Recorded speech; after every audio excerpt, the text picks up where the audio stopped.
छत पर बागवानी, जैसे छत पर बागवानी कर जो हमारा एक अलग मॉडल है, जिसको करने से छत सैकड़ों साल नहीं गिरेगा और आयु बढ़ेगा और मकान बिना बनाए एयर कंडीशन हो जाएगा। कि हम लोगों के यहाँ बीमारी का कारण क्या है? अभी हमारा परिवार का ही मौत कैंसर से ही हुआ है। मैंने उनको भी ट्रस्ट कैंसर हो गया था। उसका वजह एक ही चीज़ है कि हमारा एक सेब का जो फल होता है उसमें 12 यूनिट जहर छिटाता है पॉइजन। अच्छा, अंगूर पर भी 12 यूनिट छिटाता है। जो भी मार्केट में फल सब्जी अनाज जो भी मिल रहा है सब जहरीला है। यूरिया डाई और पेप्साइड जहर है। जैविक में अंतर यही है कि जो आप जैविक खाएंगे तो जो बीमारी आपके अंदर है, जो कैंसर या जो भी बीमारी है, इसको खाने से ठीक हो जाएगा। लेकिन वही आप रासायनिक खाना खाएंगे तो अगर आपका बीमारी नहीं तो आ जाएगा। इसीलिए आप समझ लीजिए कि आपके यहाँ रासायनिक खेती होता हो, मेरे यहाँ जैविक चावल दाल सब्जी है। अब अगर आप दोनों बना के आ जाए, बोलिए आप किसका खाइएगा? अपना जहरीला खाइएगा? नहीं खाइएगा। तो आपके टेबल पर से आप ही का अनाज का बना हुआ भोजन अगर हट जाता है तो बोलिए मेरा मूल्य बढ़ेगा कि नहीं बढ़ेगा? सबसे बड़ी बात यह है कि आपको अगर कोई चीज़ का लत लग जाए तो छुड़ाना मुश्किल है। जैसे आपको तंबाकू खाने का लत लग जाए तो आपको अगर कहा जाए कि भैया आपको कैंसर हो जाएगा या कैंसर हो के भी गया है, हमने देखा अपने यहाँ के बीओ साहब का, हमारे यहाँ के बीओ साहब हैं, उनको कैंसर पीड़ित है और कैंसर पीड़ित के बाद वो कैंसर का दवा का ठीक तो होगा, लेकिन अभी भी तंबाकू खा रहे हैं। अगर मान लीजिए कि आज के डेट में एक समस्या ये है कि अच्छे चीज़ पर कहाँ लोग कितने लोग फॉलो करने वाले हैं। नमस्कार, मैं चितरंजन कुमार और आप देख रहे हैं सीधी योग न्यूज।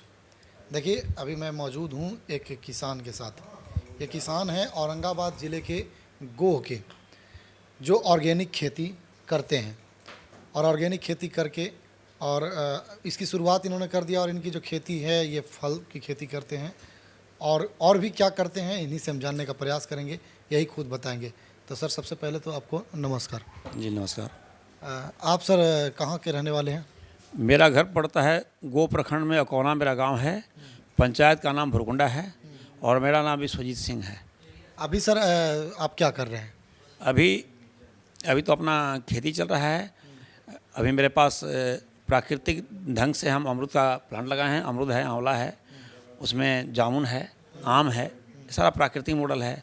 जब से हम फसल लगाए हैं उसमें कभी कुदाल नहीं चलाए हैं। 100% प्राकृतिक मॉडल है। 90% पानी का बचत उसमें होता है। और इसमें है कि जो हम फसल लगाए हैं, जो हम अभी साहब के लिए पास हम सैंपल के रूप में लेकर के अमरूद आए हैं, इसका हम ऑर्गेनिक सर्टिफिकेशन चाहते हैं कि नहीं मिलेगा तो आज देश क्या दुनिया में एक ही समस्या है, एक जहर है, दूसरा तो अमृत है। जहर समस्या है। जहर कहाँ से आता है?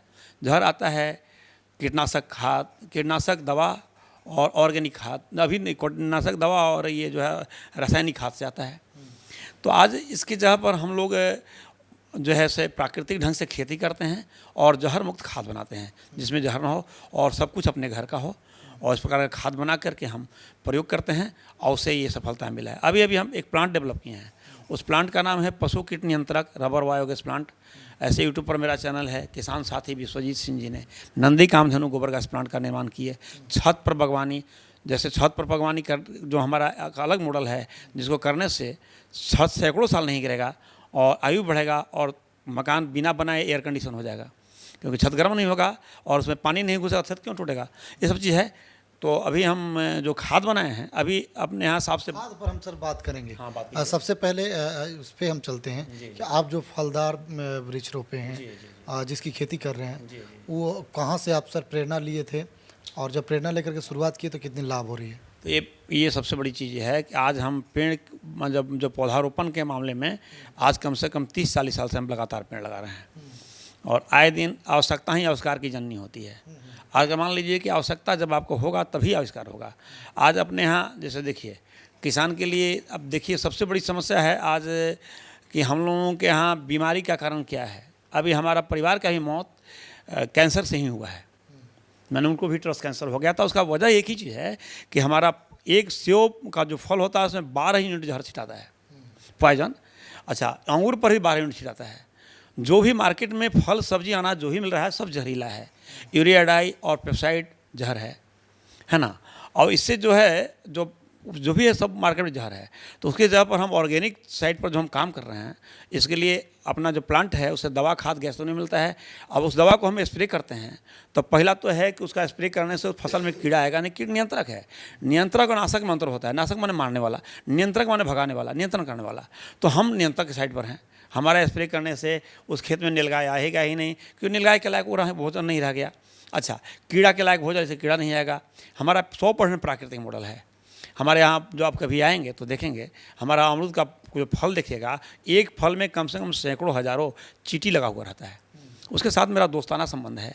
हमारे खेत में मंगरगोह भी घूमता है, सांप भी घूमते हुए देखते हैं, लेकिन हम मारते नहीं हैं। हमारे बागान में आप देखिएगा कि बिढ़नी का भी खोता लगा हुआ है, उसको भी हम नहीं टच करते हैं। वो बिढ़नी भी है, छोटे छोटे जो कीड़ा होता है, जो अभी फुंदी कहते हैं, वायरस कहते हैं, उस छोटे छोटे कीड़ाओं को बिन कर खाता है। तो हमारे दोस्त हैं। हम अपने एक प्राकृतिक जो है संरचना जो है, जिस तरह से धरती माँ का हम संतान हो, सारा संतान है। तो अब सवाल ये है कि आज डीएपी यूरिया आपके यहाँ समस्या है, तो मेरे पास जो डीएपी यूरिया का विकल्प तैयार है। डीएपी यूरिया से बहुत सुंदर खाद है। हमने तो सुभाष पालेकर जी का आपका जीवामृत खाद जो है, तो लेकिन हमने उसका प्रयोग किया, रिजल्ट मिला। राजीव बिहारी दीक्षित का प्रयोग किया, रिजल्ट मिला। लेकिन समस्या ये बात का है कि उसका पानी आप छिड़काव नहीं कर सकते हैं, कि इसी की वजह से सुभाष पालेकर जी का मॉडल, राजीव दीक्षित का मॉडल फेल हो गया। तो उसके जगह पर हमने बनाया जीवामृत घन खाद बनाया, जो दोनों से अलग हट कर, घन जीवामृत और जीवामृत दोनों से अलग हट करके है। उसमें विशेष ढंग से उस पर हम काम किए। काम करने के बाद हम अपने गेहूँ में प्रयोग कर रहे थे। और केला जो हमारे पास था, केला के चलते गेहूँ खाता था। केला एक ऐसा पौधा है कि जिसको नीलगाय ज़्यादा पसंद करता है। और जब हम गेहूँ में छिड़काव किया तो केला पड़ा, और केला पर पड़ा तो आप समझ लीजिए कि उसमें नीलगाय आना बंद कर दिया। तो हमको लगा रही ये तो काम कर गया यहाँ पर। फिर उसके बाद नीचे आंवला था, आंवला का पूरा खाल कबा रखा। इतना दुष्ट जानवर जो है, सर अभी बोल रहे थे नीलगाय जानवर नहीं, घोड़परास है। और ऐसे लोग बन बकरा भी उसको कहते हैं, रियल में बन बकरा है। ये भी एक अंग्रेज़ का साजिश था। हमारे यहाँ पहले राजा महाराजा लोग हिरन का शिकार करते थे, इसको हिरन भी कर सकते हैं। काला हिरन की जो कहानी राजा भरतरी का आप सुने होंगे कि काला हिरन को मार दिया तो 900 हिरन रो रहा था, तो यही तो घोड़परास है काला हिरन।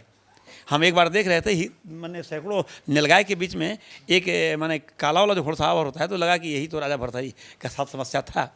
तो हिरन नहीं, हम चलेंगे सर विषय पे। आपने जब आप किस उम्र में खेती करना ये सब चीज़ों का शुरुआत कर दिया? खेती हम बचपन से करते हैं। मैं एक किसान का बेटा हूँ, और समय के अनुसार सब कुछ होते जा रहा है। कभी यूरिया डाई की किल्लत हुआ। प्रेरणा मिला था आपको ये खेती करने में? हाँ, तो देखिए, पहले प्रेरणा का स्रोत तो बचपन से ही खेती करते हैं। और खेती करने का मतलब है, जब गौमूत्र और नीम के पत्ता से जो चालू किए, रिजल्ट मिला, तो बढ़ते बढ़ते अब यहाँ तक हम पहुँचे। और आज जो है मतलब सुभाष पालेकर जी का भी हमने फॉलो किया, राजीव दीक्षित जी का फॉलो किया। जहाँ पर मान के चलिए अब आवश्यकता आविष्कार की जननी होता है, जो हम बोले यूरिया डाई की जगह पर हमने जब उनका जीवामृत खाद बनाकर प्रयोग किया तो रिजल्ट तो मिला, लेकिन प्रयोग करना आसान नहीं है। तो हमने सोचा कि यूरिया डाई वाले नहीं अभी हारेंगे, तो उसको हराने के लिए हमने यूरिया डाई की जगह पर एक खाद बनाया, जो काफ़ी 1 किलो गोबर हज़ारों किलो गोबर के बराबर पावरफुल है। उसका हमने छिड़काव किया। तो एक तो यूरिया डाई का काम किया, माने 1 मिनट 10 मिनट 1 मिनट से पहले आप सवेरे पहर भोर में हमारा खाद का छिड़काव करेंगे, तो करते के साथ आपको 1 से 2 मिनट के अंदर आपका पीला फसल पूरा हरा हो जाएगा, एकदम कालाभूत हो जाएगा। Urea die. आप सर केवल फल की खेती करते हैं या फिर पारंपरिक तरीके से? मैं फल का भी खेती करता हूँ, धान का भी, रबी हर चीज़ का खेती करते हैं हम। तो कई साइड पर काम करते हैं। और आज कहने का मतलब है कि हम तो बोलते रहे हैं कि आपके यहाँ डीजल पेट्रोल की समस्या समाधान हो जाएगा, यूरिया डाई का समस्या समाधान होगा, पेप्साइड का समस्या समाधान होगा, वो सारा विकल्प हमारे पास है सर। कितना खेत में आप, कितना हेक्टेयर में, या कितना कट्ठा में, या कितना बीघा में? जैसे खेती तो पहले हम अपने के यहाँ करते थे, लेकिन अब अभी हमारा काम दूसरे लेवल पर चलता है। अभी हम यहाँ नज़र आ रहे हैं, हो सकता है कल मेरठ चल जाए, मथुरा चल जाए। हमारा प्लांट मेरठ में भी विनोद चौधरी जी के यहाँ लगा हुआ है। दीनदयाल उपाध्याय धाम के यहाँ आपका वहाँ पर जो संघ कार्यालय वहाँ भी लगा हुआ है। ऐसे आपका यहाँ पर पंचदेव धाम में भी लगा हुआ है। उधर आपका सकुराबाद बोला, मतलब कितने जगह। पंचदेव धाम में क्या लगा है? पंचदेव धाम बायोगैस प्लांट अगले साल दिए थे, पशु के निधन बायोगैस प्लांट उनके यहाँ भी दिए थे।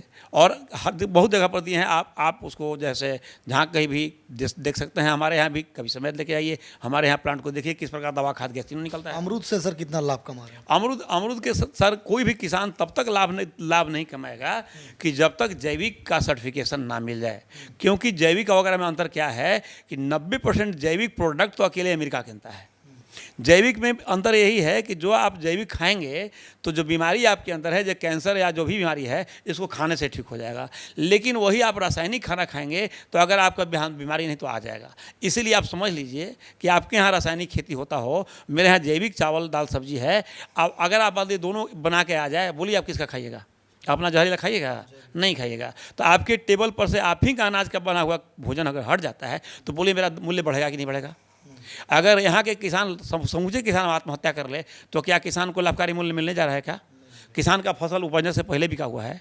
अब अपने घर का हमारे पास सुन लीजिए, अपना हमारा गैस है, अपना हमारा खाद है, अपना हमारा दवा है, सब कुछ जो मेरा अपना है, अपना मेरा बीज है। अभी हम अमरूद का फल पर कल्टीवेशन कर रहे हैं। एक साल में सर कितनी आमदनी कमा लेते हैं? सर देखिए, सबसे बड़ी चीज़ है कि आप एक बात आप जान लीजिए, जो प्राप्त है पर्याप्त है, जो प्राप्त है पर्याप्त है। अब हम लोग ज़्यादा के फेरा में हैं।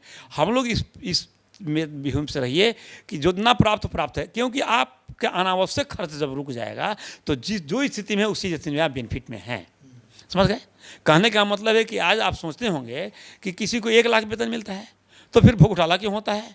क्योंकि 1 लाख होता है आमदनी तो फिर 10 लाख खर्चा हो जाता है, 10 लाख तो 1 करोड़ हो जाता है। क्यों ना हम जिंदगी जिए, अगर 10 रुपये मेरा आमदनी हो तो हम 2 रुपये में जिए, और सरप्लस में जाएंगे तो जितना उतना भी हम लोगों को मदद करेंगे। आज हमारा स्थिति है कि हम 1 कप चाय भी नहीं पीते हैं। आप लोगों के बीच में चाय तो हम नहीं पिए, न तंबाकू खाते हैं, ना मांस मदिरा खाते हैं, ना कोई प्रकार का मेरे पास खर्चा है, न खेत का खाद का खर्चा है, न दवा का खर्चा है। अभी तो खैर टिंडा का प्रकोप आया तो अपना दवा छिड़काव कर दिए, टिंडा भाग गया। अभी नीलगाय का प्रकोप आया, परसों तरसों नीलगाय स्प्रे कर दिए तो भाग गया। 2-3 महीना पहले नीलगाय आया था, उसमें से स्प्रे किए, नीलगाय 3 महीना के बाद परसों दिन आ गया। फिर कल छिड़काव कर दिए, अब नीलगाय आना फिर बंद हो गया, अब फिर नहीं आएगा। तो सबसे बड़ा चीज़ है कि आप आत्मनिर्भर बनिए। मोदी जी का नारा है आत्मनिर्भर भारत। तो अपना आत्मनिर्भर भारत का जब सपना तब साकार होगा कि जब आप अपने वेस्ट मटेरियल को, माने वेस्टेज को वेस्ट बनाइए। औरंगाबाद के किसानों को क्या संदेश देना? औरंगाबाद के किसान को संदेश देना चाहते हैं कि औरंगाबाद हमारा ये जो है चित्तौड़गढ़ की भूमि है, यहाँ राजा नारायण सिंह की भूमि है, जो अंग्रेज जिनको बांध करके तोप से अंग्रेजों ने उड़ा दिया था। तो आज वह भूमि पर राजा नारायण बाबू की भूमि है। आज हमारे राणा प्रताप, पृथ्वीराज चौहान, सबके आप नाम सुनते हैं चंद्रशेखर आजाद का, लेकिन हमारे गोपाल ये जो आपके हमारे यहाँ के जो ये थे राजा नारायण सिंह, दुर्भाग्य है कि राजा नारायण सिंह का नाम हमारे यहाँ इतिहास के पटल पर गुमनाम है। हम चाहते हैं पौवी महाराज का, उनका नाम देश के पूरा दुनिया में ऊपर हो। और हम ये कहना चाहते हैं कि यूरिया डाई का भी से खाद हो गया। आप पेट्रोलियम प्रोडक्ट में सुन लीजिए, एक आदमी का मल 1.5 भैंस के गोबर के बराबर गैस बनाता है। अगर एक भैंस दिन भर में 30 किलो गोबर देता है, अब आदमी का मल अगर आधा किलो से 1 किलो तक भी होता है तो भी 45 गुना ज़्यादा हमारा आदमी के मानव का मल गैस देता है, जो डेली गैस के रूप में आपका लेटरिन के टंकी से वेस्ट हो जाता है। आप उसका भी प्रयोग हमने पजोधाम में किया था। वहाँ पर पाइप में बांध करके हम प्रयोग किए और उसका गैस निकाल करके एक स्टील के पाइप से जब जलाए थे तो वहाँ से जब आग पकड़ा तो ऊपर ब्लास्ट कर उड़ गया। मतलब इतना ज्वलनशील गैस है कि हवाई जहाज तो उड़ सकता है, जो प्रदूषण फ्री है। आज हम डीजल पेट्रोल का जो आयात हमको करना पड़ा है, कल हम निर्यातक देश बन सकते हैं। आज यूरिया डाई का जो हम लोग आयातक देश बने हुए हैं, ये भी नेस्ता प्रोडक्ट है। यह तो राजीव भाई का एक बार हम सुने थे वक्तव्य, उसमें उन्होंने बताया था कि जब द्वितीय विश्व युद्ध जब हुआ था, उसके बाद द्वितीय विश्व युद्ध के बाद जब युद्ध विराम हुआ, समझौता हो गया, तो बोला कि अब ये कीटनाशक जो जहर है और यह जो मतलब जो है बम बना के मटेरियल कहाँ से डाला जाए, तो यूरिया डाई के रूप में बम मटेरियल डाला दिया गया और उसमें जहर मिलाया गया, जिससे नागासाकी हिरोशिमा में आज अंदर लंगड़ा पैदा होता है। वो आपका पेप्साइड और सर क्या कहता है, फंगीसाइड ना, उसको फंगीसाइड के रूप में किसान खेत में डलवाया गया। तभी तो आपके यहाँ सारा प्रकार के बच्चा पेट में से ही कैंसरस पैदा हो रहा है। नहीं, इसलिए हमारा यही उद्देश्य है कि राजा नारायण बाबू की पावन भूमि है। इस जगह से अगर हमारा मान के चलिए कि ये पावर या कुछ भी हमको मिला है, हो सकता है कि उन्हीं आत्माओं की वह प्रेरणा से हुआ हो। हम ये चाहते हैं कि यह संदेश आपके द्वारा औरंगाबाद की पावन भूमि का संदेश भारत में ही नहीं दुनिया के लिए कल्याणकारी काम करे। मेरा विश्वजीत सिंह नाम है। विश्वजीत का अर्थ ये नहीं होता है मेरा जीत, विश्वजीत का अर्थ विश्व का जीत। यह हर व्यक्ति का जीत होना चाहिए, तभी विश्व का जीत होगा, अन्यथा कैसे होगा? अगर एक व्यक्ति का जीत तो विश्वजीत नहीं होगा ना, पूरा विश्व का जीत ही तो विश्वजीत होगा। क्योंकि हम जैसे हम हैं, हम एक हैं, हमने 100 को पैदा किया, 100 ने हज़ार ने लाख ने करोड़, और फिर पूरा विश्व को भी हम लोग आत्मनिर्भर बना सकते हैं। औरंगाबाद में कितने किसानों को आप आत्मनिर्भर बना? सबसे बड़ी बात यह है कि आपको अगर कोई चीज़ का लत लग जाए तो छुड़ाना मुश्किल है। जैसे आपको तंबाकू खाने का लत लग जाए तो आपको अगर कहा जाए कि भैया आपको कैंसर हो जाएगा या कैंसर हो भी गया है, हमने देखा अपने यहाँ के बीओ साहब का, हमारे यहाँ के बीओ साहब हैं, उनको कैंसर पीड़ित है और कैंसर पीड़ित के बाद वो कैंसर का दवा का ठीक तो हो गया, लेकिन अभी भी तंबाकू खा रहे हैं। अगर मान लीजिए कि आज के डेट में एक समस्या ये है कि अच्छे चीज़ पर कहाँ लोग, कितने लोग फॉलो करने वाले हैं। आज मान के चलिए कि आज हमारे यहाँ श्रीकांत बाबू जैसे पदाधिकारी हैं, इनके यहाँ आज जानते हैं सर, ये इन्होंने शुगर पेशेंट हैं, लेकिन आपके यहाँ कितने गिलोय का प्रयोग करने वाले हैं। गिलोय का सब आज गिलोय और गौमूत्र का ये अर्क बना कर काढ़ा बना करके बेचारे पीते हैं। ये इतने महान व्यक्ति हैं। हमारे यहाँ के जब श्रीकांत बाबू जैसे पदाधिकारी यदि सारे लोग हो जाएं, हमारे यहाँ के शिक्षित वर्ग के अगर टेबल पर उस देखिए उधर ले जाइए, फोकस उधर कीजिए वो अमरूद की ओर, थोड़ा दिखाइए उसको, तो उस अमरूद की ओर हमारे उस तरह का जैविक प्रोडक्ट का अगर ध्यान ऐसे पदाधिकारियों की नज़र में आ जाए तो, क्योंकि जब बड़े लोग जो करते हैं उसी का देखा देखी छोटा लोग करता है, तो क्यों हमारे समाज में आज बुद्धिजीवी पर समाज को आगे आने की जरूरत है। दुर्भाग्य है कि जो देखिए पिंजरे में बंद तोता गुलाम नहीं होता है, साथ साथ घूमने वाला कुत्ता गुलाम होता है।